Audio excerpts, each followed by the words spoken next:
Hello everyone, welcome back to our channel. আজকে আমরা governors এবং ভাইসরয় নিয়ে আলোচনা করব। ব্রিটিশ শাসনের আমলে বিভিন্ন সময় বিভিন্ন গভর্নর এবং ভাইসরয়রা তারা রাজত্ব করেছে। তারা কেউ ভালো কাজ করে গেছে, কেউ খারাপ কাজ করে গেছে। আজকে আমরা তাদের সম্পর্কেই জানবো। এটা আমি হলপ করে বলতে পারি, তোমরা যদি এই ক্লাসটি করো তাহলে কিন্তু এইখান থেকে যা প্রশ্ন আসবে তোমরা কিন্তু ভবিষ্যতে সমস্ত প্রশ্ন উত্তর ঠিকঠাকভাবে করতে পারবে। খুব ডিটেলসে আলোচনা হবে, ক্লাসটা একটু বড় হবে, কিন্তু একটু মনোযোগ দিয়ে শুনবে, তাহলে দেখবে তোমাদের সমস্ত সমস্যা কিন্তু এই চ্যাপ্টারের উপর যা আছে সেগুলো মিটে যাবে। ওকে, আর যারা নতুন আছে চ্যানেলটি অবশ্যই সাবস্ক্রাইব করে দেবে, যাতে এরকম ভিডিও তোমরা সহজেই পেতে পারো। চলো শুরু করি আজকের আমাদের চ্যাপ্টার গভর্নর্স এবং ভাইসরয়দের নিয়ে। 1772 সাল থেকে 1947 একটা দীর্ঘ সময়। এই দীর্ঘ সময়ে বিভিন্ন গভর্নর জেনারেল এরা রাজত্ব করেছে। বাংলার একসময় গভর্নর ছিল, পরবর্তীকালে সেই পদটা চেঞ্জ হয়েছে গভর্নর জেনারেল। ওকে, তাহলে এই যে বাংলার গভর্নর, পরবর্তীকালে গভর্নর, ভারতের গভর্নর, ঠিক আছে, এইগুলো পরপর কিন্তু হয়েছে। ভাইসরয়, এগুলো পরপর আমরা দেখতে পাবো একটা তালিকার মাধ্যমে। দেখো প্রথমে বাংলার গভর্নর জেনারেল কারা আছে দেখে নিই। দেখো বাংলার প্রথম গভর্নর জেনারেলকে ওয়ারেন হেস্টিংস। বাংলার প্রথম গভর্নর জেনারেলকে ওয়ারেন হেস্টিংস, মনে রাখতে হবে, ইম্পর্টেন্ট প্রশ্ন আসবে। ঠিক আছে, বাংলার প্রথম গভর্নর জেনারেল। এরপর ম্যাকফারসন অ্যাক্টিং হিসাবে ছিলেন কিছুদিনের জন্য। তারপর লর্ড কর্নওয়ালিস, খুব ইম্পর্টেন্ট পারসন। জন শোর, লর্ড ওয়েলেসলি, আবার একজন ইম্পর্টেন্ট পারসন, যাকে নিয়ে আমরা বিভিন্ন পরীক্ষায় বিভিন্ন প্রশ্ন দেখতে পাই। কর্নওয়ালিস পুনরায় কিছুদিনের জন্য আসেন। তারপর John Barlow, Lord Minto, Lord Hastings, John Adam, Lord Amherst, William Butterworth Bayley, Lord William Bentinck. Lord William বেন্টিংকে, তার নামটা খুব গুরুত্বপূর্ণ। কেন না, তিনি হচ্ছে বাংলার শেষ গভর্নর জেনারেল এবং ভারতের প্রথম গভর্নর জেনারেল। বাংলার শেষ আর ভারতের প্রথম, বাংলা কথাটা বাদ যাচ্ছে এবং ভারত কথাটা যুক্ত হচ্ছে। মানে কি, একটা সময় ব্রিটিশরা যেহেতু আমাদের বাংলা থেকেই শাসন করতো, তাই বাংলার গভর্নর জেনারেল হিসাবে দায়িত্ব ছিল। কিন্তু 1828 সালের পর থেকে কী হচ্ছে, 1828-29 সাল থেকে বাংলার যিনি দায়িত্বে ছিলেন তিনিই গোটা ভারতবর্ষের শাসক হয়ে গেলেন। তাই বাংলার গভর্নর জেনারেল সেটাই চেঞ্জ হয়ে যাচ্ছে ভারতের গভর্নর জেনারেল। ওকে, তাই লর্ড উইলিয়াম বেন্টিং যেমন বাংলার শেষ গভর্নর জেনারেল, তেমনি তিনি ভারতের প্রথম গভর্নর জেনারেল। দেখো এখানে লিস্টে অনেক নাম থাকবে, সব নামগুলো মুখস্থই যে করতে হবে এরকম কোনো মানে নেই, কিন্তু কার পর কে আছে সালটা একটু জেনে রাখলে কিন্তু সুবিধা তোমাদের। পরবর্তীকালে বিভিন্ন প্রশ্ন যখন তোমার হয়তো দেখবে অপশান টেস্ট করতে হবে, সব প্রশ্ন উত্তর জানো না, তখন সেক্ষেত্রে দেখবে তোমাদের অপশান টেস্ট করতে সুবিধা হতে পারে। যাই হোক, আমরা চলে আসি ভারতের গভর্নর জেনারেল। তাহলে বাংলার শেষ গভর্নর জেনারেল এবং আছে তিনি ভারতের প্রথম governor general Lord William Bentinck. এরপর দেখো চার্লস মেটাকাপ এসেছে, লর্ড অকল্যান্ড এসেছে, লর্ড এলেনবরো এসেছে, স্যার হেনরি হার্ডিঞ্জ এসেছে, লর্ড ডালহৌসি এসেছে। ডালহৌসির নামটা খুব ইম্পর্টেন্স রয়েছে, পরে আমরা এই নিয়ে আলোচনা করব। তারপর দেখো লর্ড ক্যানিং। লর্ড ক্যানিং কি ভারতের শেষ গভর্নর জেনারেল। তাহলে ভারতের প্রথম governor general Lord William Bentinck, প্রথম গভর্নর জেনারেল তিনি হচ্ছেন কি প্রথম গভর্নর কোথাকার না ভারতের প্রথম গভর্নর জেনারেল। আর ভারতের শেষ গভর্নর জেনারেলকে লর্ড ক্যানিং। তাহলে দুটো নাম পেলাম। আর একটা নাম কী পেয়েছি, আগের স্লাইডে দেখবে কি আছে, ওয়ারেন হেস্টিংস। ঠিক আছে, ওয়ারেন হেস্টিংস কি বাংলার প্রথম গভর্নর জেনারেল। তাহলে বাংলার প্রথম গভর্নর, বাংলার শেষ গভর্নর, ভারতের প্রথম গভর্নর, ভারতের শেষ গভর্নর। নামগুলো কিন্তু খুব ইম্পর্ট্যান্ট, মনে রাখবে। এরপর দেখো ভাইসরয়। ভাইসরয় পদটা কীভাবে আসছে? ভাইসরয় পদটা আসছে যখন থেকে ভারতবর্ষের শাসনভার গ্রহণ করছে ব্রিটেনের রানী। ওকে, যখন থেকে ভারতবর্ষের শাসনভার গ্রহণ করছে ব্রিটেনের রানী, তখন থেকে পদটার নাম হচ্ছে কি ভাইসরয়। ভারতের প্রথম ভাইসরয়কে, ভারতের প্রথম ভাইসরয় লর্ড ক্যানিং। লর্ড ক্যানিংকে আমরা দেখেছিলাম ভারতের শেষ গভর্নর জেনারেল এবং তিনি হচ্ছেন ভারতের প্রথম ভাইসরয়। এরপর লর্ড এলগিন ওয়ান এসেছেন, স্যার জন লরেন্স এসেছেন, lord Mayo, lord Northbrook, lord Lytton, lord Ripon, Dufferin, Lansdowne, Elgin two, Curzon. এরপরে lord Minto, lord Hardinge, lord Chelmsford, lord Reading, lord Irwin, lord Willingdon, lord Linlithgow, lord Wavell এবং শেষে Lord Mountbatten. Mountbatten হচ্ছেন শেষ British ভারতের শেষ viceroy. British ভারতের শেষ viceroy. এবং এরপরে আছে চক্রবর্তী রাজা গোপালাচারী কিছুদিনের জন্য দায়িত্ব নেন। তিনি হচ্ছে স্বাধীন ভারতের প্রথম এবং এই ভাইসরয় পদের পুরোপুরি শেষ তিনি। কারণ চক্রবর্তী রাজা গোপালাচারী দায়িত্ব নেওয়ার কিছুদিন পরে আমাদের ইলেকশন হয় দেশে, এবং ইলেকশন হওয়ার পর প্রধানমন্ত্রী, মন্ত্রিপরিষদ এইগুলোর দায়িত্ব চলে আসে, রাষ্ট্রপতি ব্যবস্থা এগুলোর দায়িত্ব চলে আসে। এরপর থেকে ভাইসরয় পদটা পুরোপুরি বিলুপ্ত হয়ে যায়। স্বাধীনতার পরপরই আমাদের দেশে ভাইসরয় পদ পুরোপুরি প্রায় বিলুপ্ত হয়ে যায়। আচ্ছা, এবার দেখো আমরা এই যে এনাদের সম্পর্কে জানলাম, লিস্ট দেখলাম। এবার খুব গুরুত্বপূর্ণ যে সমস্ত ব্যক্তি, তাদের আমলে কী কী গুরুত্বপূর্ণ ঘটনাগুলো ঘটেছিল সেইগুলো নিয়ে আমরা একটু আলোচনা করব বা দেখে নেব। প্রথম দেখো ওয়ারেন হেস্টিংস, খুব ইম্পর্টেন্ট পার্সন বলেছিলাম। ওয়ারেন হেস্টিংস কিসের জন্য বিখ্যাত? তিনি হচ্ছেন বাংলার গভর্নর জেনারেল, প্রথম বাংলার গভর্নর জেনারেল। ঠিক আছে, বাংলার প্রথম governor general Lord Warren Hastings. উল্লেখযোগ্য ঘটনা, তার আমলে কী কী ঘটনা উল্লেখযোগ্য ঘটেছিল? প্রথম হচ্ছে রেগুলেটিং অ্যাক্ট। 1773 সালে রেগুলেটিং অ্যাক্ট চালু হচ্ছে, যেই অ্যাক্টের বলেই আছে তিনি বাংলার গভর্নর জেনারেল পদে উন্নীত হচ্ছেন। আগে গভর্নর পদটা ছিল, সেখান থেকে তিনি বাংলার গভর্নর জেনারেল পদে উন্নীত হচ্ছেন। এরপর আছে দ্বৈত শাসন ব্যবস্থা অবস্থান। রবার্ট ক্লাইভ কী করেছিলেন না, এই দ্বৈত শাসন ব্যবস্থা চালু করেছিলেন, এবং ওয়ারেন হেস্টিংসে আমলে এসে কী হচ্ছে, এই দ্বৈত শাসন ব্যবস্থার অবসান ঘটছে। ওকে, দ্বৈত শাসন ব্যবস্থার অবসান মানে শেষ হচ্ছে। এরপর হচ্ছে দেখো, এই সময় সুপ্রিম কোর্টের তৈরি হয়েছিল। 1774 সালে কলকাতা সুপ্রিম কোর্ট প্রতিষ্ঠা হয়েছিল, কলকাতাতেই সুপ্রিম কোর্টের প্রতিষ্ঠা, যেটা পরবর্তীকালে দিল্লিতে স্থানান্তর করা হয়েছে। ওয়ারেন হেস্টিংসের আমলেই ঘটেছিল প্রথম অ্যাংলো মারাঠা যুদ্ধ। এই যুদ্ধের ফলে কী হয়েছিল, শেষ পর্যন্ত সলবাইয়ের চুক্তি হয়েছিল 1782 সালে। দ্বিতীয় অ্যাংলো মহীশূর যুদ্ধ এই সময় হয়েছিল। হায়দার আলী এবং টিপু সুলতান দুজনের সঙ্গে যুদ্ধটা করেছিল সেই সময় ওয়ারেন হেস্টিংসের আমলেই। এশিয়াটিক সোসাইটির প্রতিষ্ঠা, যেটা কলকাতায় অবস্থিত, এখনও রয়েছে বিল্ডিংটা। এশিয়াটিক সোসাইটি অফ বেঙ্গল প্রতিষ্ঠা হয়েছিল 1784 সালে। কার নেতৃত্বে হয়েছিল? উইলিয়াম জোনসের নেতৃত্বে এশিয়াটিক সোসাইটির প্রতিষ্ঠা। কিন্তু কার আমলে হয়েছিল যদি বলে, তাহলে উত্তর হবে ওয়ারেন হেস্টিংসের আমলে। ওকে, আর এই সময় পিটের ভারত শাসন আইন পাস হচ্ছে। 1784 সালে। সালটা মনে রাখবে, 1784 সালে। এরপর আমরা দেখব যার সম্পর্কে, তিনি হচ্ছেন মোস্ট ইম্পর্ট্যান্ট একজন পার্সন, লর্ড কর্নওয়ালিস। কেন ইম্পর্ট্যান্ট পার্সন দেখে নিই। প্রথম হচ্ছে দেখো, লর্ড কর্নওয়ালিসের আমলে চিরস্থায়ী বন্দোবস্ত চালু হচ্ছে। কী হচ্ছে? চিরস্থায়ী বন্দোবস্ত, খুব ইম্পর্ট্যান্ট জিনিস। 1793 সালে চিরস্থায়ী বন্দোবস্ত চালু হচ্ছে। কি সেখানে না, বাংলা জমিদারদের সাথে ভূমি রাজস্বের স্থায়ী বন্দোবস্তকরণ, এবং যা বাংলার কৃষি কাঠামোকে ব্যাপকভাবে পরিবর্তন করেছিল। 2 নম্বর কী হয়েছিল? সিভিল সার্ভিস প্রবর্তন। ঠিক আছে, আজকের দিনে যে আমরা সিভিল সার্ভিস পরীক্ষা দিই, এই সিভিল সার্ভিসের প্রতিষ্ঠাতা কিন্তু হচ্ছে লর্ড কর্নওয়ালিস, তাই তাকে father of Indian civil service বলা হয়। ওকে, তাকে father of Indian civil service বলা হয়।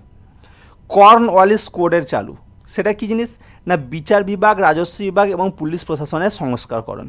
আলাদা করে বিচার, আইন, আদালতের একটা পুনর্গঠন তিনি করেছিলেন। পুলিশ ব্যবস্থা, বিশেষ করে কনস্টেবল নিয়োগ, বিভিন্ন থানা তৈরি করা, এই সমস্ত কাজগুলো কিন্তু তিনিই করেছিলেন, তাই এইটাকে বলা হচ্ছে কর্নওয়ালিস কোড।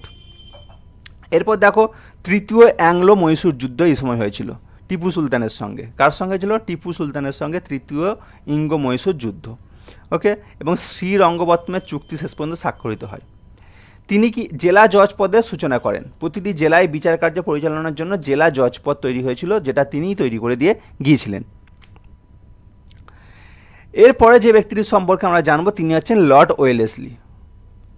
লর্ড ওয়েলেসলি সবথেকে গুরুত্বপূর্ণ যেই জন্য, সেটা হচ্ছে অধীনতামূলক মিত্রতা নীতির জন্য। অধীনতামূলক মিত্রতা নীতি, এই নীতির মাধ্যমে কী হতো না, দেশীয় রাজ্যগুলিকে ব্রিটিশ প্রভাবাধীন করে তোলা হতো, তাদের অভ্যন্তরীণ স্থায়িত্ব শাসনটাকে কেড়ে নেওয়া হতো। যেমন হায়দ্রাবাদের নিজাম ছিলেন এই নীতি গ্রহণকারী প্রথম শাসক। ঠিক আছে, 1799 সালে এই অধীনতামূলক মিত্রতা নীতি চালু করা হয়, এবং এই মিত্রতা নীতির ফলস্বরূপ কী হচ্ছে, ফলস্বরূপ বিভিন্ন রাজ্যকে ব্রিটিশরা দখল করে নিয়েছিল, তার মধ্যে প্রথম যেটা ছিল হায়দ্রাবাদের নিজাম রাজ্য। এরপর তার আমলে যে গুরুত্বপূর্ণ ঘটনা, সেটা হচ্ছে চতুর্থ অ্যাংলো মহীশূর যুদ্ধ, যেখানে টিপু সুলতানের পতন হচ্ছে এবং মৃত্যু ঘটছে, যার ফলে মহীশূর রাজ্যটা ব্রিটিশদের অধীনে চলে আসছে। দ্বিতীয় অ্যাংলো মারাঠা যুদ্ধ, ইংরেজদের সঙ্গে মারাঠাদেরও একটা যুদ্ধ হয়েছিল 1803 থেকে 5 সালে। মারাঠা শক্তিকে দুর্বল করে দেওয়ার জন্য এই যুদ্ধ যথেষ্ট ছিল। এরপর এই সময়ই তৈরি হয়েছিল ফোর্ট উইলিয়াম কলেজ, কী জন্য তৈরি হয়েছিল 1800 সালে ফোর্ট উইলিয়াম কলেজ? না কোম্পানির যারা কর্মচারী ছিলেন তাদেরকে প্রশিক্ষণ দেওয়ার জন্য। ঠিক আছে, যেমন আমাদের বর্তমানে এটিএস রয়েছে, অ্যাডমিনিস্ট্রেটিভ ট্রেনিং সেন্টার রয়েছে, এটিসি ভবন, সেই রকমই হচ্ছে এখানে হচ্ছে আমাদের ফোর্ট উইলিয়াম কলেজে তখনকার দিনে কর্মচারীদের বিভিন্ন প্রশিক্ষণের ব্যবস্থা করা হতো। আরেকটা গুরুত্বপূর্ণ জিনিস তিনি করেছিলেন, সেটা হচ্ছে সংবাদপত্রের উপর সেন্সরশিপ। সেটা কি না, সেটা হচ্ছে সংবাদপত্র কী খবর পরিবেশন করবে কি করবে না, জাতীয়তাবোধক কোনো খবর যাতে প্রকাশ করতে না পারে সেইগুলোর জন্য কিন্তু ওয়েলেসলি সচেষ্ট ছিলেন, এবং তার জন্য তিনি সংবাদপত্রের উপর সেন্সরশিপ জারি করেছিলেন, যাতে কোন খবর পরিবেশন হবে কি হবে না সেটা ব্রিটিশ সরকারকে দিয়ে পাস করিয়ে নেওয়ার পর খবর পাবলিশ করার অধিকার দেওয়া হতো। এরপর দেখো লর্ড উইলিয়াম বেন্টিং, অন্যতম একটা গুরুত্বপূর্ণ পার্সন। তিনি হচ্ছে প্রথম ভারতের গভর্নর জেনারেল। তিনি হচ্ছেন ভারতের প্রথম গভর্নর জেনারেল। বাংলার গভর্নর জেনারেল পদটা অবলুপ্তি করছে এবং ভারতের গভর্নর জেনারেল পদের সূচনা হচ্ছে। লর্ড উইলিয়াম বেন্টিং হচ্ছে সেই প্রথম ভারতের গভর্নর জেনারেল। তিনি যেটা করেছিলেন গুরুত্বপূর্ণ সবথেকে, সেটা হচ্ছে সতীদাহ প্রথার উচ্ছেদ 1829 সালে। রাজা রামমোহন রায়ের সঙ্গে সহযোগিতা করে তিনি এই প্রথাটাকে পুরোপুরি নিষিদ্ধ করেছিলেন। গুরুত্বপূর্ণ আরেকটা কাজ হচ্ছে ঠগি দমন। ঠগি কী জিনিস না, ঠগি তৎকালীনকার দিনে একটা লেঠেল বাহিনী ছিল, ডাকাতরা কী করতো, লাঠি নিয়ে যাচ্ছে, তাড়া করতো, মানুষকে মারতো, মেরে যাচ্ছে, সমস্ত কিছু দখল করে নিয়ে চলে যেত, লুট করে নিয়ে চলে যেত। তো সেই ঠগিদের দমন করার জন্য, এই দস্যুদেরকে দমন করার জন্য কিন্তু প্রথম বলিষ্ঠ পদক্ষেপ কিন্তু উইলিয়াম বেন্টিংই নিয়েছিলেন এবং পুরো ঠগি দমন করেছিলেন। শিশু হত্যা রোধ, কন্যা শিশুদের বলি দেওয়া, শিশু হত্যা রোধের জন্য তিনি যথেষ্ট সচেষ্ট ছিলেন। ইংরেজি শিক্ষার প্রবর্তন 1835 সালে মেগলের মিনিটস নামে একটা ভাবনা বা একটা হচ্ছে অর্ডার জারি করেন, যেখানে বলা হয় কি ইংরাজিকে সরকারি ভাষা হিসেবে স্বীকৃতি দেওয়া হয় এবং বলা হয় কি তৎকালীন সময়ে ব্রিটিশদের আন্ডারে যারা কাজ করতে চাইবে তাদেরকে ইংরাজি শিক্ষা বাধ্যতামূলক করতে হবে, যার ফলে তৎকালীন সময়ে বিভিন্ন হচ্ছে উচ্চবিত্ত সম্প্রদায়ের মানুষজন ইংরাজি শিক্ষার উপর ঝাঁপিয়ে পড়ে, তারা ইংরাজি শিক্ষিত হতে সচেষ্ট হয়। আইন কমিশন গঠন, প্রথমবারের জন্য লর্ড মেগলের নেতৃত্বে আইন কমিশন গঠন করা, এবং মেগলেই ছিলেন প্রথম আইন কমিশনার। এরপর যার সম্পর্কে জানবো তিনি হচ্ছেন লর্ড ডালহৌসি। লর্ড ডালহৌসি যে জন্য গুরুত্বপূর্ণ সেটা হচ্ছে তার সত্য বিলোপ নীতি বা ডক্ট্রিন অফ ল্যাপস।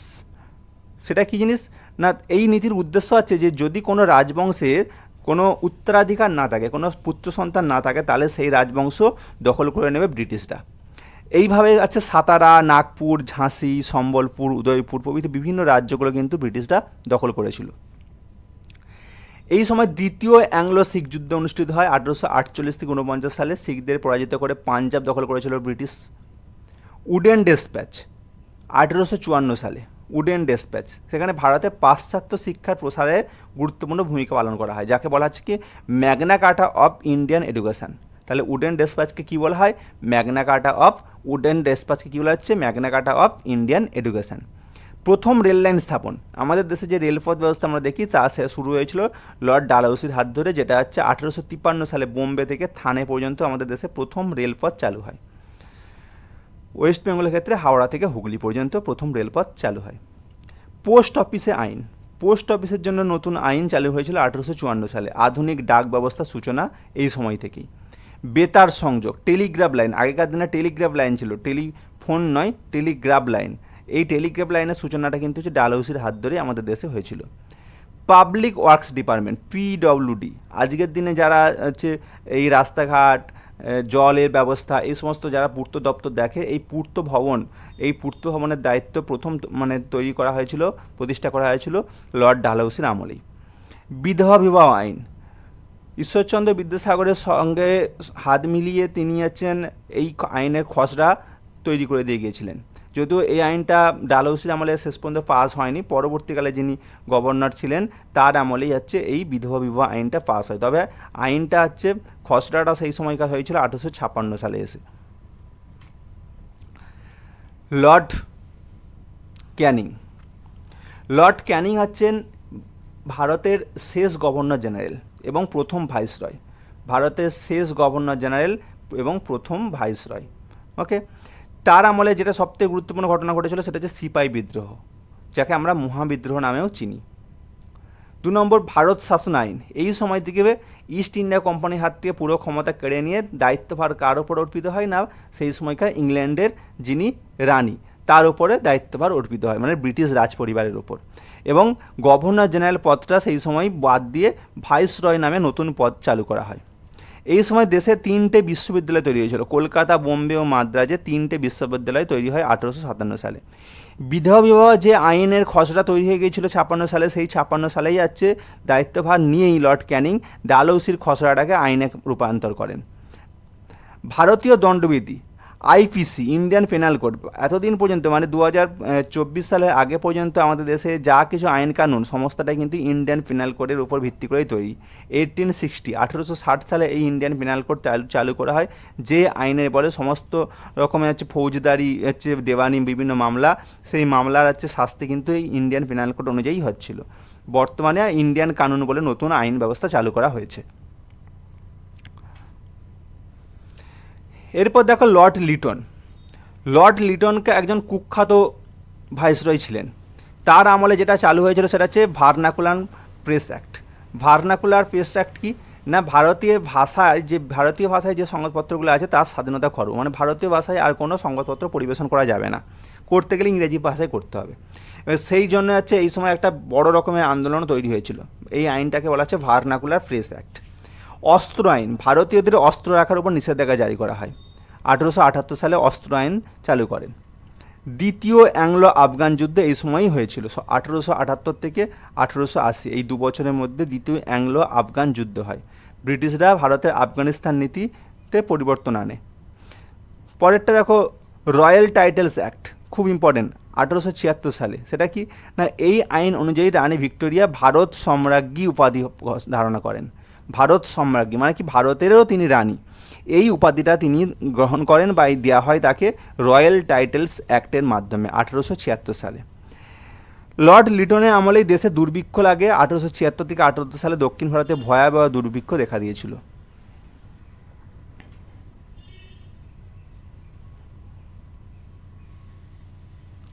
এরপর দেখো লর্ড রিফন। লর্ড রিফন হচ্ছে লিটনের যে ভার্নাকুলার প্রেস অ্যাক্ট ছিল সেই প্রেস অ্যাক্টটাকে বাতিল করে দেন। ওকে, লিটনের বিতর্কিত আইনটাকে তিনি বাতিল করে দেন, সেই জন্য তাকে ভারতের বন্ধু বলা হয়। পরেরটা দেখো স্থানীয় স্বায়ত্তশাসন। ক্ষমতা শুধু একজনের হাতে থাকবে না, বিকেন্দ্রীকরণ করতে হবে, ক্ষমতাকে সবার হাতে ছড়িয়ে দিতে হবে। তার জন্য কি স্বায়ত্তশাসন ব্যবস্থার প্রবর্তন করতে হবে, যাতে গ্রাসরুট লেভেল থেকে আমাদের দেশে মানুষের হাতে ক্ষমতা যায়। তার জন্য পৌরসভা উন্নতিকরণ করা হয়েছিল সেই সময়। ইলবার্ট বিল 1883 সালে। এই বিলের মাধ্যমে ভারতীয় বিচারকদের ইউরোপীয়দের বিচার করার ক্ষমতা দেওয়া হয়েছিল। ভারতীয় বিচারকরা আগে ইউরোপীয়দের বিচার করার ক্ষমতা পেত না, এই বিলে দেওয়া হয়েছিল। যদিও ইউরোপীয়দের তীব্র বিরোধিতার পরে এই আইনটা বাতিল করে দেওয়া হয়। এই বিলটা বাতিল করে, মানে আইনে আর পরিবর্তন হয়নি, পরিণত করা হয়নি, ওইখানেই বাতিল করে দেওয়া হয়েছিল।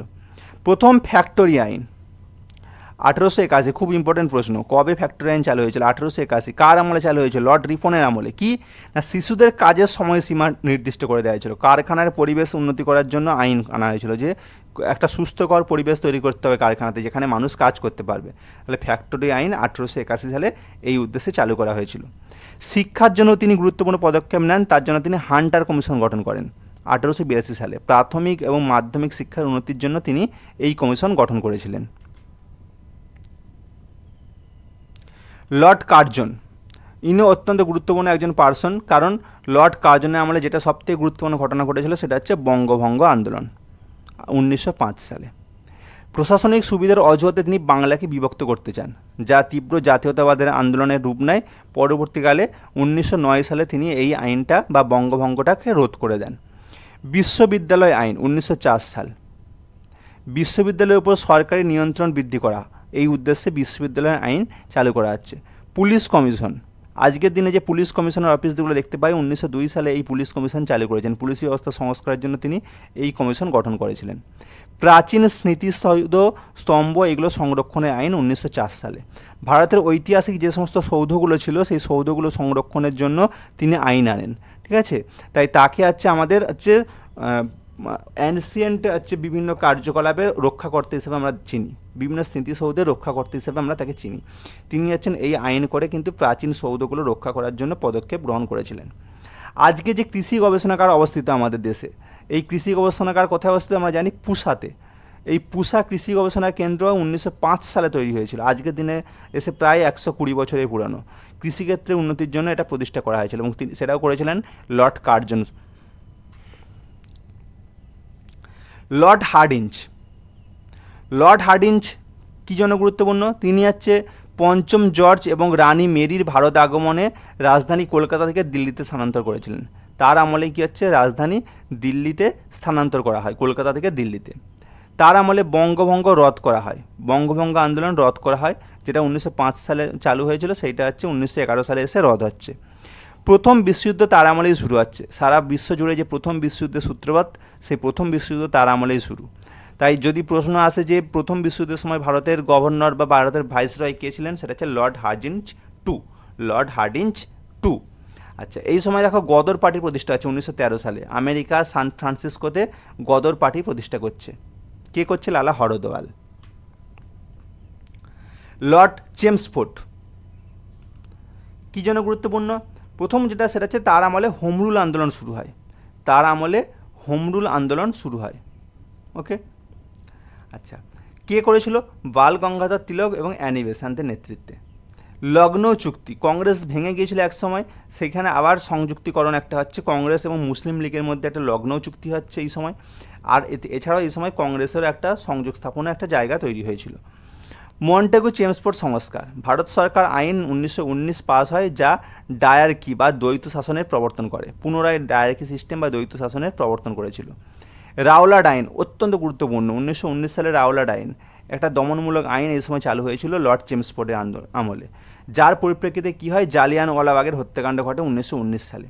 ওকে, আচ্ছা, তার আমলেই মানে লর্ড চেমসফোর্ডের আমলেই হচ্ছে অসহযোগ আন্দোলন শুরু হয়েছিল 1920 সালে, মহাত্মা গান্ধীর নেতৃত্বে সারা ভারতবর্ষ জুড়ে কী শুরু হয়েছিল? অসহযোগ আন্দোলন 1920 সালে। এরপর দেখো লর্ড আরউইন, লর্ড আরউইনের শাসনকাল হচ্ছে 1926 থেকে 1931, 5 বছর। তো সেই সময় দেখো সাইমন কমিশন গঠন করা হয়েছিল, সাইমন কমিশন গঠন হয়েছিল 1927 সালে এবং ভারতে তারা আসে 1928 সালে। কী উদ্দেশ্যে? না, 1919 সালে যে ভারত শাসন আইন চালু হয়েছিল তার পরিপ্রেক্ষিতে কতটা রিভিউ দরকার, সেই উদ্দেশ্যে সাইমন কমিশন ভারতে আসে। কিন্তু এই কমিশন বয়কটের শিকার হয়, কেননা এই কমিশনে কোনো ভারতীয় ছিল না, তাই ভারতীয়দের কী সমস্যা সেটা বোঝার জন্য ভারতীয়দের দরকার, সেই কমিশনে কিন্তু ভারতীয়দের জায়গা দেওয়া হয়নি, তাই এই কমিশনকে সবাই বয়কট করেছিল। লাহোর অধিবেশন, 1929 সালে লাহোর অধিবেশন অত্যন্ত গুরুত্বপূর্ণ। কংগ্রেসের লাহোর অধিবেশনে পূর্ণ স্বরাজের ধারণা দেওয়া হয়, পূর্ণ স্বরাজের দাবি করা হয়। এই সময় জওহরলাল নেহরুর নেতৃত্বে পূর্ণ স্বরাজের দাবি করা হয়েছিল। ডান্ডি মার্চ অত্যন্ত গুরুত্বপূর্ণ আরেকটা জিনিস, ডান্ডি মার্চ এবং আইন অমান্য আন্দোলন 1930, মহাত্মা গান্ধীর নেতৃত্বে ডান্ডি অভিযান হয়েছিল এবং লবণ তৈরি করে হচ্ছে আইন অমান্য আন্দোলনের সূচনা হয়। প্রথম গোলটেবিল বৈঠক তার আমলে হয়েছিল 1930 সালে। কবে হয়েছিল? 1930 সালে লন্ডনে প্রথম গোলটেবিল বৈঠক হয়েছিল। গান্ধী আরউইন চুক্তি 1931, এই চুক্তির মাধ্যমে আইন অমান্য আন্দোলন প্রত্যাহার করা হয়, এই চুক্তির মাধ্যমে আইন অমান্য আন্দোলনটাকে প্রত্যাহার করা হয়েছিল। আচ্ছা, এরপর দেখো লর্ড লিনলিথগো, লর্ড লিনলিথগো 1936 সাল থেকে 1943 সাল, প্রায় 7 বছর এই দেশে রয়েছিলেন এবং তিনি ভাইসরয় হিসাবে বেশ কিছু দায়িত্ব পালন করেন। তার আমলে গুরুত্বপূর্ণ যে ঘটনাগুলো ঘটেছিল সেটা দেখো। প্রথম হচ্ছে ভারত সরকারের আইন বা গভর্নমেন্ট অফ ইন্ডিয়ান অ্যাক্ট 1935 এই সময় চালু হয়। এই আইনেই হচ্ছে, এই আইনের বলে আমাদের দেশের সংবিধানে কিন্তু কাজটা অনেকটা এগিয়ে যায়, মানে এখান থেকে আমাদের দেশের সংবিধান অনেকটা কপি করা হয়েছিল। তার আমলে দ্বিতীয় বিশ্বযুদ্ধ শুরু হয়, দ্বিতীয় বিশ্বযুদ্ধ শুরু হয় লর্ড লিনলিথগো যখন আমাদের দেশে ভাইসরয়। ওকে, আগস্ট প্রস্তাব 1940, ব্রিটিশ সরকার ভারতীয়দের সমর্থন লাভের জন্য আগস্ট প্রস্তাব পেশ করে, যা কংগ্রেস প্রত্যাখ্যান করেছিল। আগস্ট প্রস্তাব পেশ করার উদ্দেশ্য ছিল যাতে ভারতীয়রা দ্বিতীয় বিশ্বযুদ্ধে অংশগ্রহণ করে, সেই উদ্দেশ্যে আগস্ট প্রস্তাব পাশ করা হয়। এরপর দেখো ক্রিপস মিশন, স্যার স্ট্র্যাফোর্ড ক্রিপসের নেতৃত্বে একটা মিশন ভারতে আসে, যদিও এই মিশনটা ব্যর্থ হয়েছিল ভারতীয়দের মন বুঝতে। এরপর দেখো শেষ যে ঘটনা গুরুত্বপূর্ণ সেটা হচ্ছে ভারত ছাড়ো আন্দোলন, সেটা হচ্ছে 1942 সালে মহাত্মা গান্ধীর নেতৃত্বে ভারত ছাড়ো আন্দোলন শুরু হয়েছিল, সেটা হচ্ছে লর্ড লিনলিথগোর আমলে। এরপর শেষ যে গভর্নর জেনারেল বা ভাইসরয়, তিনি হচ্ছেন স্বাধীন ভারতের প্রথম, এটা ভুল আছে, এটা আছে তিনি হচ্ছেন স্বাধীন ভারতের শেষ ভাইসরয়। তো শেষ ভাইসরয় তার আমলে কী হয়েছিল, ভারতের স্বাধীনতা হয়েছিল 1947 সালে, ভারত স্বাধীন রাষ্ট্রে পরিণত হয়। তার আমলে ভারত বিভাজনও হয়েছিল, ভারত পাকিস্তান নামে দুটো স্বাধীন রাষ্ট্র তৈরি হয়েছিল। মাউন্ট ব্যাটেন পরিকল্পনা তিনি পেশ করেছিলেন, যার উদ্দেশ্যই ছিল হচ্ছে এই ভারত পাকিস্তান দুটো আলাদা আলাদা ভাগে ভেঙে যাবে, ঠিক আছে। আর দেশীয় রাজ্যগুলির সংযুক্তিকরণ, মানে তখন যখন দেশ স্বাধীন হয় তখন আমাদের দেশে 565টা দেশীয় রাজ্য ছিল, 565টা দেশীয় রাজ্য ছিল। তাহলে এই যে দেশীয় রাজ্য, এদেরকে প্রস্তাব দেওয়া হয় যে তোমরা চাইলে ভারতবর্ষে যুক্তও হতে পারো, স্বাধীনও থাকতে পারো। প্রায় সমস্ত রাজ্যই আছে ভারতবর্ষের সঙ্গে যুক্ত হয়ে গিয়েছিলো, খালি 3টে রাজ্য যুক্ত হয়নি। একটা হচ্ছে জুনাগড়, একটা হচ্ছে কাশ্মীর, আর একটা হচ্ছে নিজাম। তো এই 3জন যুক্ত হয়েছিল না। পরবর্তীকালে ভোটিং সিস্টেম এবং জবরদখল যাই বলো তাই হবে, কিন্তু হচ্ছে এগুলোকে যুক্ত করা হয়। হায়দ্রাবাদের নিজামটাকে জোর করেই দখল করা হয়েছিল। জুনাগড়ে হচ্ছে ইলেকশান হয়, সেখানেও হচ্ছে জোর করেই বলা যায় সেনা নামিয়ে সেই জায়গাটাকে দখল করা হয়। এবং কাশ্মীরে ভোটাভুটি হয়। তার পরবর্তীকালে কাশ্মীর নিয়ে এখনও গণ্ডগোল চলছে ভারত পাকিস্তানের মধ্যে, আমরা সবাই সেটা জানি। ওকে, এই 3টে রাজ্য, দেশীয় রাজ্য, এরা প্রথমে ভারতে যোগ দেয়নি, পরবর্তীকালে ভারতে যোগ দিয়েছিল। এদের ইতিহাসগুলো আমরা পরে যখন হচ্ছে রিঅর্গানাইজেশন অফ স্টেটস পড়বো, বা হচ্ছে আমরা কনস্টিটিউশনের বিভিন্ন উপাদানগুলো নিয়ে আলোচনা করব, সেই সময় আমরা এদের সম্পর্কে জানবো। ওকে, তাহলে আমাদের এই যে টোটাল লিস্টগুলো আমরা দেখলাম, এখানে বিভিন্ন গভর্নর, ভাইসরয়, ভারতের গভর্নর জেনারেল, বাংলার গভর্নর জেনারেল, এদের সম্পর্কে জানলাম। এবার আমরা দেখে নেব এই সম্পর্কে বেশ কিছু গুরুত্বপূর্ণ প্রশ্ন, যে প্রশ্নগুলো আমাদের বিভিন্ন পরীক্ষায় মোটামুটিভাবে এসে থাকে। চলো দেখি প্রথম কি প্রশ্ন আছে। বলছে, the permanent settlement introduced by the Cornwallis was not prevalent in which of the following region of India. Permanent settlement চালু করেছিলেন লর্ড কর্নওয়ালিস, জানি, কিন্তু তিনি চালু করেছিলেন কোথায়? বাংলা, বিহার আর উড়িষ্যা। ওকে, বাংলা, বিহার আর উড়িষ্যা, এই 3 জায়গায় চালু করেছিলেন। তাহলে চালু হয়নি কোথা? চালু হয়নি হচ্ছে পাঞ্জাবে। ওকে, পাঞ্জাবে মহলওয়ারি সিস্টেম চালু হয়েছিল। আচ্ছা, who among the following devised the system of subsidiary alliance. Subsidiary alliance বা অধীনতামূলক মিত্রতা নীতির প্রবক্তা বা কে চালু করে সূচনা করেছিল? তাহলে আমরা যখন পড়েছিলাম, তথ্য দেখেছিলাম, তখনই জেনে গেছি সাবসিডারি অ্যালায়েন্স চালু করেছিলেন, তার নাম হচ্ছে লর্ড ওয়েলেসলি। লর্ড ওয়েলেসলি কবে চালু করেছিলেন? 1798। ওকে, আর প্রথম কে গ্রহণ করেছিল? প্রথম গ্রহণ করেছিল Hyderabad.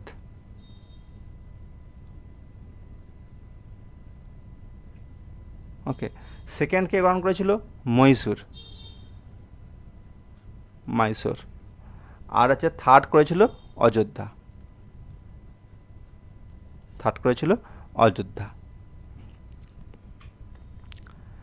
Which governor general of British India helped Raja Rammohan Roy legally abolish the sati practice. Sati প্রথাটা অত্যন্ত গুরুত্বপূর্ণ জিনিস, যেটা রাজা রামমোহন রায়ের নেতৃত্বেই বলা যায় হচ্ছে বন্ধ হয়েছিল, কিন্তু সেটাকে তো আইনে পরিণত করতে হবে। তাহলে এই আইনটা, সতী প্রথা বন্ধ করার জন্য, অ্যাবলিশ করার জন্য যে আইনটা, সেটা কার হাত ধরে হয়েছিল? সেটা হয়েছিল আমরা জানি লর্ড উইলিয়াম বেন্টিংয়ের হাত ধরে। কবে হয়েছিল? 1829 সালে।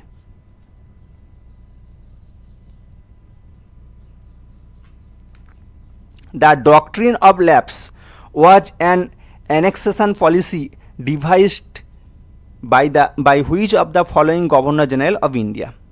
আচ্ছা, ডক্ট্রিন অফ ল্যাপস অত্যন্ত গুরুত্বপূর্ণ জিনিস, যেটার নাম হচ্ছে বাংলায় আমরা জানি সত্যবিলাপ নীতি।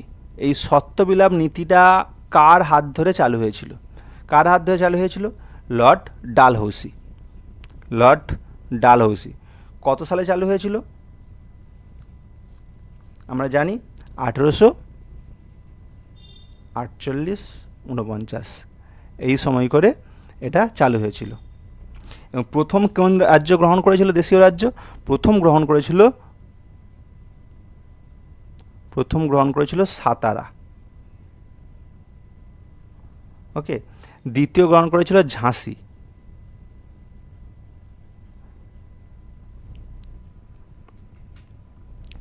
হু asked James Rennell to prepare the map of Hindustan? ভারতবর্ষের মানচিত্র তৈরি করার জন্য জেমস রেনালকে দায়িত্ব দেওয়া হয়েছিল। ওকে, ভারতবর্ষের মানচিত্র তৈরি করার জন্য জেমস রেনালকে দায়িত্ব দেওয়া হয়েছিল। তিনি কে ছিলেন? তিনি ছিলেন surveyor general of Bengal. James Rennell কে ছিলেন? সার্ভেয়ার জেনারেল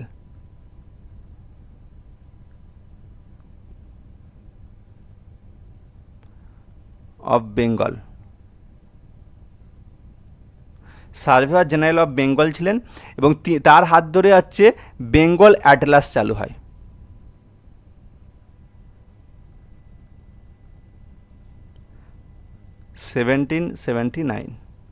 বেঙ্গল অ্যাটলাস চালু হয়। আচ্ছা, তাহলে জেমস রেনালকে কে হিন্দুস্তানের মানচিত্র তৈরি করার কথা বলেছিল? তার নাম কি? তার নাম হচ্ছে রবার্ট ক্লাইভ। Robert Clive.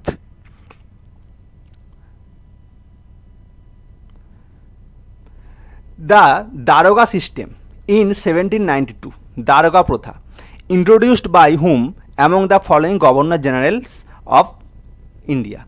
ভারতবর্ষের কোন গভর্নর জেনারেলকে দারোগা সিস্টেমের জন্য বিখ্যাত, মানে কে দারোগা সিস্টেম চালু করেছিলেন 1792 সালে? যখনই 1792 আসছে তাহলে আমরা মনে পড়ে যাবে কার কথা? তার নিয়ে হচ্ছেন Lord Cornwallis.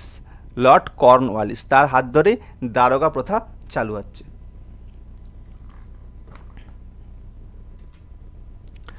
Who is called the father of local self government? স্থানীয় স্বায়ত্তশাসনের জনক কাকে আমরা বলছি? স্থানীয় স্বায়ত্তশাসন মানে কি?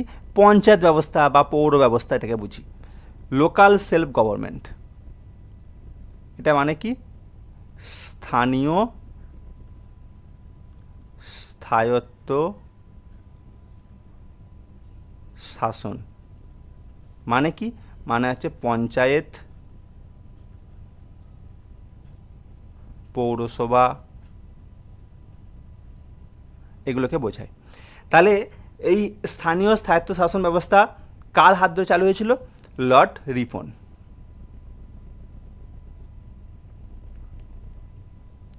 সালটা মনে রেখে দেবে, 1882।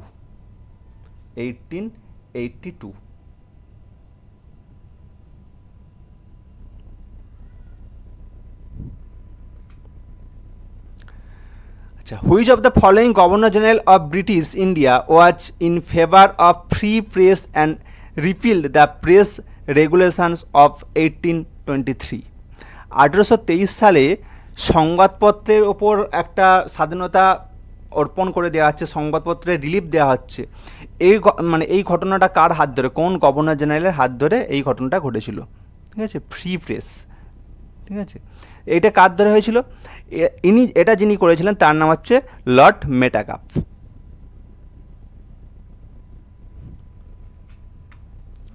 In context of British rule in India, who among the following governor general created a professional cadre of company servants making provision for them for generous salaries?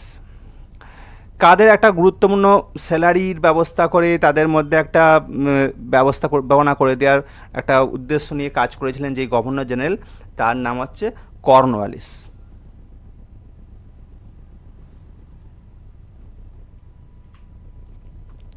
Whom did Lord Curzon entrust as architect for Victoria Memorial হল? Victoria Memorial হল আমরা জানি কলকাতায় অবস্থিত। এই Victoria Memorial হল কার আর্কিটেক্টের দ্বারা তৈরি করা হয়েছিল লর্ড কার্জনের আমলে? তার নামটা কি? কোন আর্কিটেক্ট যার হাত ধরে এটা চালু হয়েছিল? তার নাম হচ্ছে William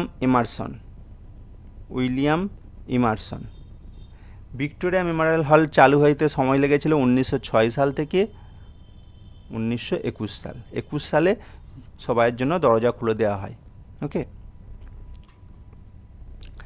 Who among the following was the Viceroy of British India when the Simla Conference was held in 1945?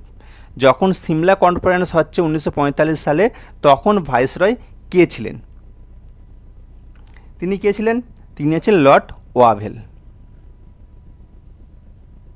Lord Wavell. আচ্ছা, এবারে দেখো একটা ম্যাচিং দিয়েছে, আমাকে ম্যাচ করতে বলেছে। 4জন গভর্নরের জেনারেলের নাম দেওয়া রয়েছে আর পিরিয়ড কোন সময় তারা রাজত্ব করেছে সেটা দেওয়া আছে। দেখো প্রথম হচ্ছে ওয়ারেন হেস্টিংস। ওয়ারেন হেস্টিংস, তারপর হচ্ছে লর্ড কর্নওয়ালিস, তারপর হচ্ছে স্যার জন শোর, তারপর হচ্ছে লর্ড ওয়েলেসলি। আচ্ছা, দেখো প্রথম ওয়ারেন হেস্টিংস কবে? 1772 থেকে 1785 সাল, এই সময় ওয়ারেন হেস্টিংস ছিলেন। লর্ড কর্নওয়ালিস 1786 থেকে 1793, এই সময় কর্নওয়ালিস ছিলেন। জন শোর 1793 থেকে 98, আর লর্ড ওয়েলেসলি 1798 থেকে 1805, মানে 1, 2, 3, 4 পরপর। তাহলে অপশান সি হচ্ছে এখানে আমাদের রাইট অ্যান্সার। অপশান সি হচ্ছে আমাদের এখানে রাইট অ্যান্সার।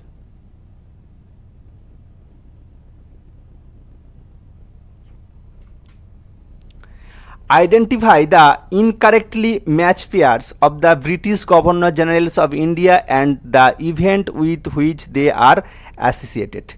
অ্যাসোসিয়েটেড, তাদের সঙ্গে সম্পর্কিত যে সমস্ত ঘটনাগুলো ঘটেছিল, 4জন গভর্নর জেনারেলের নাম দেওয়া আছে এবং এর মধ্যে বলছে ইনকারেক্ট কোনটা, কোনটা ঠিক নয়, কোনটা ভুল দেওয়া আছে। 3টে ঠিক পাবো আমরা। যেমন ধরো লর্ড ডালহৌসির আমলে কি রিভোল্ট 1857 হয়েছিল? হয়নি তো। কার আমলে হয়েছিল? কার্জনের আমলে। তাহলে এইটা ভুল। আচ্ছা, ইনকারেক্ট বলেছে, তাহলে এটা কারেক্ট নয়, এটা ইনকারেক্ট একটা পেলাম। আর কি আছে দেখে নিই। Lord Auckland. লর্ড অকল্যান্ডের আমলে ফার্স্ট আফগান ওয়ার হয়েছিল, এটা ঠিক। আচ্ছা, উডেন ডেসপ্যাচ কিন্তু ডালহৌসির আমলে, লর্ড ক্যানিংয়ের আমলে নয়, তাহলে এটাও ভুল। তাহলে 1 আর 3 এই দুটো ভুল, তাহলে অপশান সি হচ্ছে right answer. English as the official language of India for higher education was incorporated in the resolution formulation by, কার রেজলিউশনের মাধ্যমে হচ্ছে ইংরেজিটাকে অফিসিয়াল ল্যাঙ্গুয়েজ হিসাবে স্বীকৃতি দেওয়া আছে? তার নাম কি? Lord Macaulay.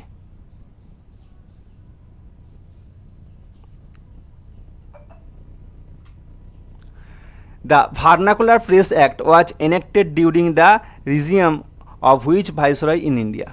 কার আমলে ভার্নাকুলার প্রেস অ্যাক্টটা চালু হচ্ছে? লর্ড লিটনের আমলে। Among the following signed a tripartite treaty on behalf of the British government in interfere in the affairs of Afghanistan? আচ্ছা দেখো, ট্রিপারটাইট ট্রিটি, এটা অত্যন্ত গুরুত্বপূর্ণ ট্রিটি, চুক্তি। এটা কাদের, কে করেছিলেন, কার আমলে হয়েছিল? ট্রিপারটাইট ট্রিটি হয়েছিল লর্ড অকল্যান্ডের সময়। লর্ড অকল্যান্ডের সময়ে। এই চুক্তিটা কবে হয়েছিল? 1838 এই সময়। আচ্ছা, এই ট্রিপারটাইট ট্রিটি এটা হচ্ছে 3 জনের মধ্যে হয়েছিল। একজন হচ্ছে অকল্যান্ড, 2 নম্বর হচ্ছে রঞ্জিত সিং, আর হচ্ছে একজন, তার নাম হচ্ছে আফগানিস্তানের শাহ সুজা। এই 3 জনের মধ্যে হচ্ছে ট্রিপারটাইট ট্রিটি হয়েছিল, যেটা হচ্ছে 1838-এ। Which of the following commission was appointed by lord Curzon to enquire into the working of the police administration? Police administration ব্যবস্থা যেটা আছে, পুলিশ অ্যাডমিনিস্ট্রেশন ব্যবস্থা, এর সঙ্গে হচ্ছে কোন কমিশনের একটা সম্পর্ক রয়েছে? কোন কমিশনের সম্পর্ক রয়েছে? তার নাম হচ্ছে ফ্রেজার কমিশন। অ্যান্ড্রু ফ্রেজারের নেতৃত্বে যে কমিশন তৈরি হয়েছিল, ফ্রেজার কমিশন। কবে হয়েছিল এটা? 1902 সালে। হু among the following has been accused of committing the judicial murder of রাজা নন্দকুমার? রাজা নন্দকুমার হচ্ছেন ভারতবর্ষের প্রথম শহীদ যাকে হচ্ছে ফাঁসি দেওয়া হয়েছিল। তো এই রাজা নন্দকুমারকে যিনি ফাঁসি দিয়েছিলেন, যার আমলে ফাঁসি দেওয়া হয়েছিল, তার নাম কি? তার নাম হচ্ছে ওয়ারেন হেস্টিংস। নন্দকুমার ছিলেন কে? নন্দকুমার ছিলেন একজন ট্যাক্স কালেক্টর। রাজা নন্দকুমার হচ্ছেন একজন tax collector.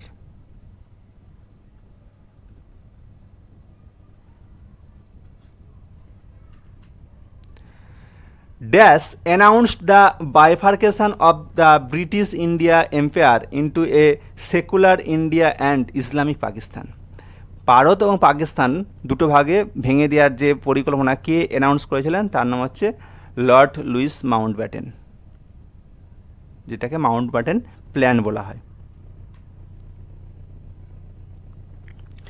The viceroy who took keep interest in the restoration and protection of historical monument was, ভারতবর্ষের ঐতিহাসিক বিভিন্ন স্থাপত্যগুলোকে রক্ষা করার জন্য কোন গভর্নর বা কোন ভাইসরয় গুরুত্বপূর্ণ ভূমিকা পালন করেছিলেন? তার নাম হচ্ছে লর্ড কার্জন। লর্ড কার্জন কেন না তিনি হচ্ছেন মনুমেন্ট প্রিজার্ভেশনের জন্য একটা আলাদা অ্যাক্ট চালু করেন। কত সালে? সেটা হচ্ছে 1904, মানে 1904 সালে তিনি এই আইনটা চালু করেছিলেন, মানে বিভিন্ন স্থাপত্য ভাস্কর্যগুলোকে প্রতিষ্ঠা করা এবং রক্ষা করার জন্য তিনি এটা চালু করেছিলেন। ওকে,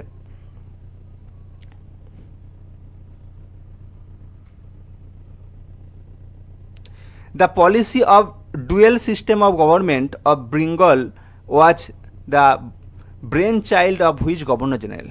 বাংলাকে ডুয়েল সিস্টেম চালু করা, দ্বৈত শাসন ব্যবস্থা চালু করার এর যে ব্রেন চাইল্ড, মানে কার হাত ধরে এটা হয়েছিল, সেটা হচ্ছে লর্ড ক্লাইভের হাত ধরে। লর্ড ক্লাইভের হাত ধরে। কবে চালু হয়েছিল? 1765। 1765 চালু হয়, আর বন্ধ হয় কবে? বন্ধ হয়েছিল 1772। চালু হয় ক্লাইভের আমলে আর বন্ধ হয় ওয়ারেন হেস্টিংসের আমলে।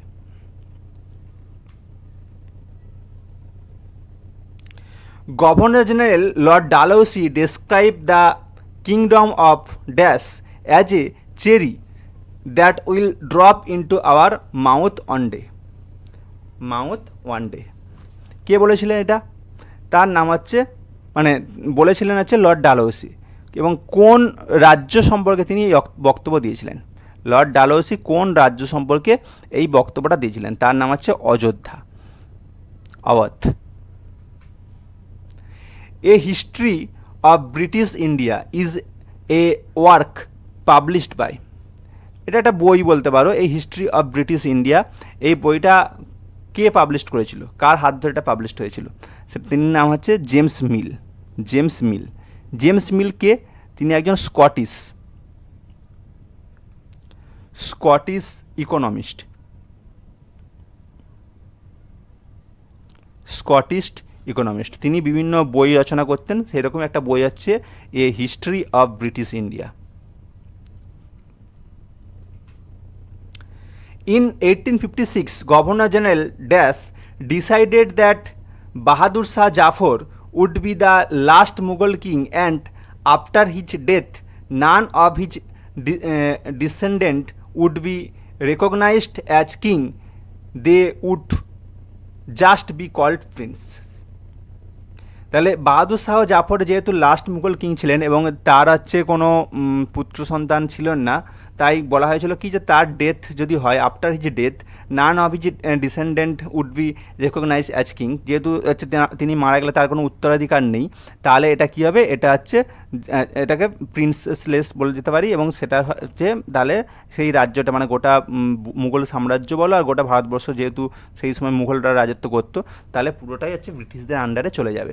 এই বক্তব্যটা কে বলেছিল? 1856 সালে কে ছিল? যিনি ছিলেন তিনি বলবেন তিনি কে? লর্ড ক্যানিং। তাহলে উত্তর হয়ে যাবে আমাদের Lord Canning. Who among the following was the viceroy of India during the formation of the Indian national Congress? জাতীয় কংগ্রেস যখন প্রতিষ্ঠা হয় তখন কে ভাইসরয় ছিলেন? তার নাম কি? Lord ডাবরিন।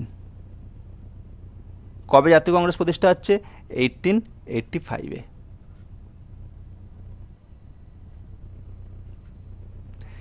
Which of the following viceroy of British India took the first step to separate provincial finance from central finance and introduce financial decentralization in India in 1870? 1870 সালে ফিনান্সিয়াল ডিসেন্ট্রালাইজেশনের জন্য গুরুত্বপূর্ণ পদক্ষেপগুলো কে গ্রহণ করেছিলেন? কোন গভর্নর বা কোন ভাইসরয় এটা গ্রহণ করেছিলেন বা এটা চালু করেছিলেন? তিনি কে? না 1870-এর দশকে, 1870-এর দশকে যিনি ছিলেন তিনি হচ্ছেন Lord Mayo. Which of the following British officers issued the infamous Crowling Order, whereby Indian had a crawl on all four to pass an alley? এটা কে করেছিলেন? এটা হচ্ছে জেনারেল ডায়ার। ক্রাউডিং অর্ডারটা কোনটা? ক্রাউলিং অর্ডার হচ্ছে ওইটাই যেটা হচ্ছে জালিয়ানওয়ালাবাগের হত্যাকাণ্ড। ঠিক আছে, ক্রাউলিং অর্ডার মানে হচ্ছে এটা হচ্ছে জালিয়ানওয়ালাবাগের হত্যাকাণ্ড।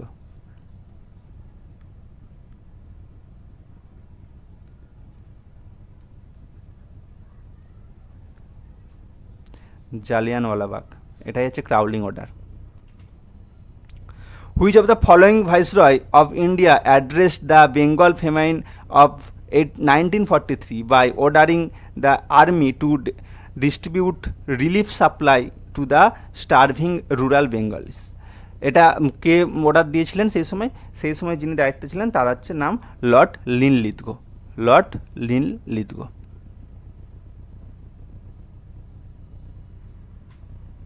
ওকে, তাহলে আমাদের গভর্নর জেনারেল চ্যাপ্টারটা মোটামুটি আমরা শেষ করলাম।